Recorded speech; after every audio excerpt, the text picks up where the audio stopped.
by Ken Blackwell, a Republican and former Secretary of State of Ohio. Thank you for being with us today. Good to be with you.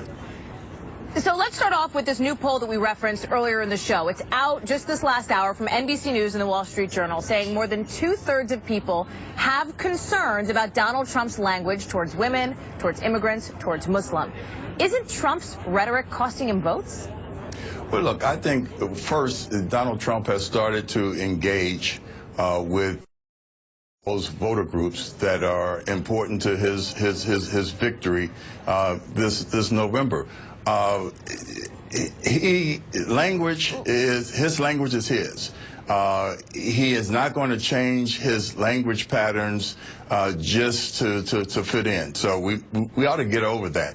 What I take a look at is what he's talking about in terms of policy. He's talking about growing the economy again, creating jobs. He's talking about expanding school choice, not just to suburban whites, but to inner city blacks and Hispanics. He's talking about moving from a growing dependency on government to empowering folks as families and as individuals. And I think that's starting to resonate, because too many people are tired of the status quo because it's not working for them, and they want change. And I think when he's speaking about policy changes, that resonates with folks.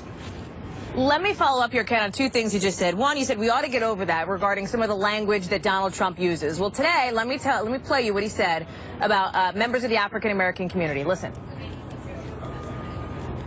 The schools, the safety, the jobs, it's all horrible. I mean, in some cases, they're less safe than places like Afghanistan. Can't get any worse. It really can't. The inner cities cannot get much worse. Perhaps they can, but not much. So is it your experience that cities here in Ohio, Ken, are worse than Afghanistan? Look, there are cities and there are pockets in cities where, one, life expectancy and incidents of violence are comparable to Afghanistan. The fact of the matter is that when you talk about a mother and her child, a mother wants, an abundance of opportunities for her child or her children. And in many of our inner cities, that abundance of opportunity for a quality education and upward mobility does not exist. I think that's the point that he's trying to make. So why not just say that if you're Donald Trump, though, right? Why draw the comparison to Afghanistan and stereotype in a way that some people find offensive? Well, look. I've had the benefit of being a city council member, a mayor, a secretary of state, a state treasurer. I have had voter interaction, and so I speak the way I speak based on my experience.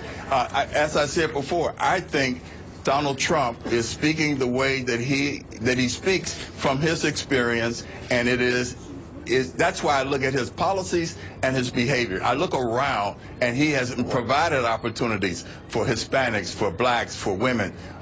And so he doesn't just give lip service to many of the things that his opponent gives lip service to. I think you can actually look at measurable achievement in those policy areas and make the connection. So I'm not going to try to be an English teacher or a linguist for Donald Trump. I want to know what his policies are and what those policies mean in terms of making America an opportunity society as opposed to an ever-growing welfare state. Right. So critics would argue, though, that Donald Trump came out very late with policies that would help members of the African-American community, and some would say it was in an attempt to court white, college-educated suburban voters and not those members of the African-American community. And I want to play you here what Congressman John Lewis said last hour with my colleague Andrea Mitchell. You know Congressman Lewis, the civil rights icon. Here's his reaction to what we're talking about, Donald Trump's pitch to the black community. I don't know what Mr. Trump is talking about. Just said that the situation for African American is worse than ever been. Is he talking about worse than slavery? Worse than the system of segregation and racial discrimination? If he failed to believe that things have changed, I invite him to come and walk in my shoes. Does the congressman have a point here, Ken? Well, here's the point that I think Donald Trump is trying to make. And that is that if, in fact, you're satisfied with the status quo, then what you're satisfied with are blacks and Hispanics and other minorities being pushed out of the educational system in terms of quality of and abundance of choice. You're talking about folks falling out of the labor market and an economy that's growing at an anemic rate that's not producing opportunities. So if you in fact want to embrace the status quo, what you're telling people is that those deplorable conditions are it. He is a disruptor, and I think that's very important, that he's disrupting the status quo and getting the economy growing again. Before I let you go here, Ken, I want to ask, I mean, I know that Governor John Kasich, very popular in this state, in Ohio. You're a fan of the governor. Reince Priebus said earlier this week that Kasich needs to get on board with Trump or else face penalties. So should Kasich do that? Should Governor Kasich get on board? And if not, what penalties, in your view, would be appropriate? I don't think it makes a difference. I think Republicans, the Republican base will be 92, 93, 94% behind Trump. And I think that they're going to turn out. The governor's input doesn't matter. You don't think it'll sway voters? Right.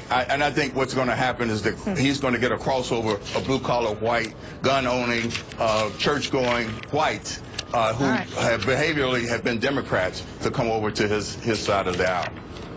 Well, that is the big question here.